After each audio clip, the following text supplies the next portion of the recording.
Probably my favorite gaming generation is the sixth generation of video games. But in particular, I was a huge GameCube diehard. And at that time, being a GameCube fan, you made a couple large concessions. And what I mean was, Xbox and PlayStation had a lot of great things that Nintendo flatly just refused not to do.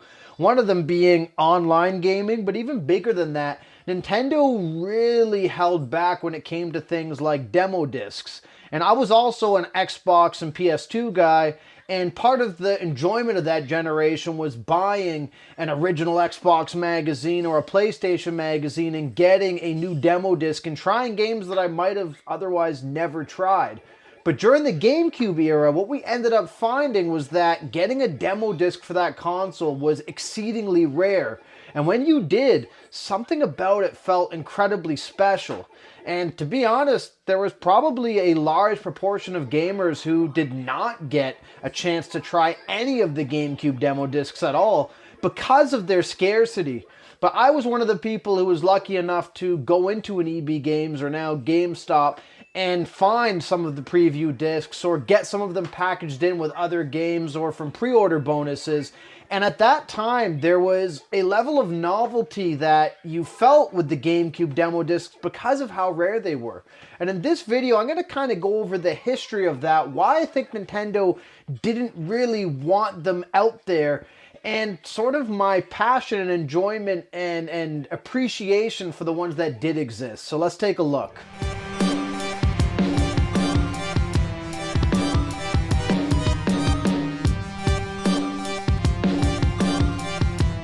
One of the biggest things during the sixth generation of gaming that started to become very common was that you'd get an Xbox magazine and you'd get, 5 or 6 game demos that you could try. Same with the PlayStation magazines. And there was a level of hype that I would build around certain games purely off of those magazines, and it also made getting those magazines a lot more exciting. Nintendo, however, at that time period, took a different approach.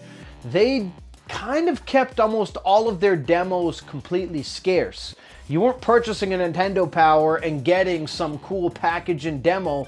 Oftentimes you were just looking at previews of games, and if you were lucky, you could go to a Walmart, for example, and try a kiosk demo of some of the newer games that were on the horizon. But even that, in many cases, was exceedingly rare, but that's how it felt at the time anyways.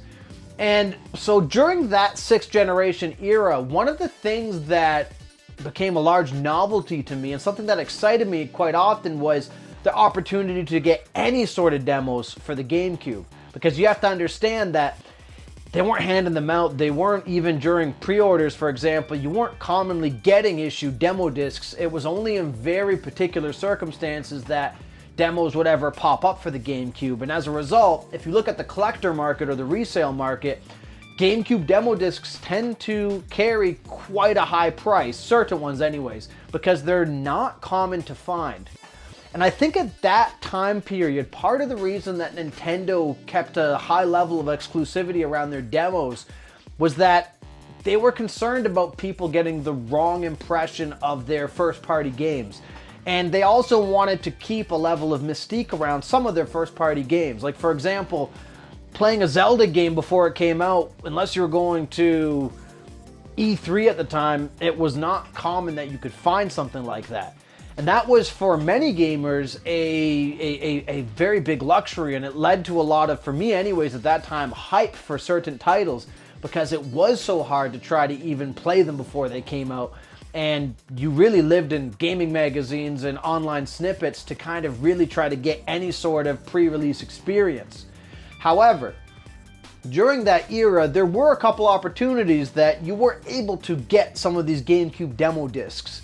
So for example, this one right here, this is the GameCube preview disc. As I recall, EB Games, or GameSpot now, or GameStop, sorry, they had sold this, if I'm not mistaken, for around 15 to 20 bucks brand new at that point, and it was very limited runs that you could get it in. And you could also get it in with some GameCube bundles, so you buy a GameCube and sometimes that would get shipped with the GameCube. And this is probably, as I understand, one of the most common demo discs on the GameCube that you can still find, and I bought it for 10 bucks, so it's clearly not rare. to most collectors anyways.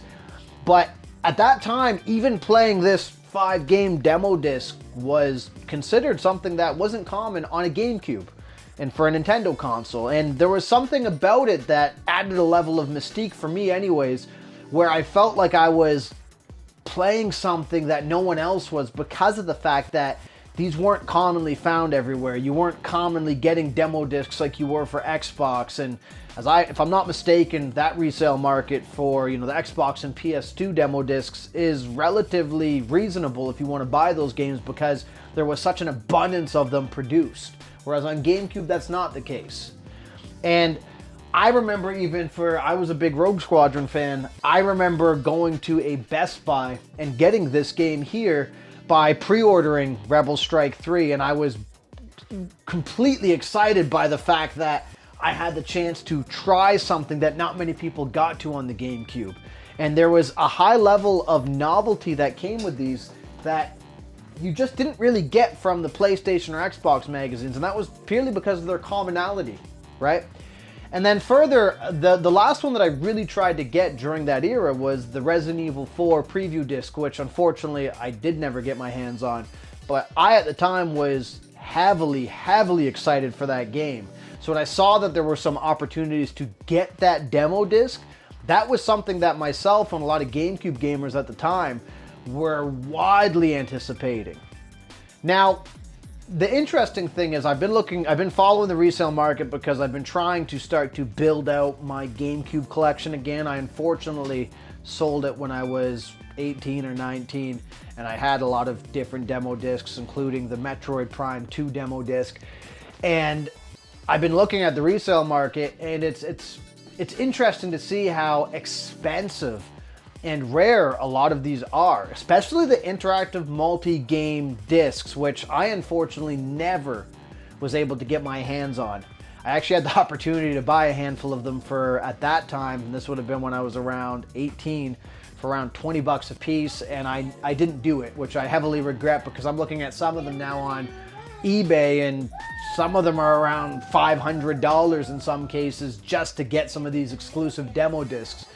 And I think that is something that's interesting about the history of the GameCube era, because as we get to the Switch with digital downloads, demos are not so scarce. You can download them. There's a lot that are readily available. But this seems to be a thematic of Nintendo that they've kind of carried through and lessened up on a bit more as we're into the modern era. But a thematic where Nintendo really wants gamers to get the best impression of their games, and the way they do that is by keeping a level of mystique and making it very hard to come across demos and come across their first-party titles before they're completed or released, which is something that I think in that GameCube era worked for Nintendo. I know GameCube wasn't the most popular console at that time, but if you were a diehard like me, it made a lot of those games that much more exciting. And the few times I would get to go into a Walmart or a EB Games and try a demo of a game that hadn't come out yet, it made it feel that much more special. Whereas on Xbox, there were certain games I'd play a bunch of times on the demo and be like, maybe I'm not so interested. And many times that prevented me from buying that type of game for that console. And I think that was Nintendo's unique or different strategy, and that was a high level of scarcity for the opportunity to even play some of their top tier titles. And many developers as well followed suit, because you weren't getting many of their demos either.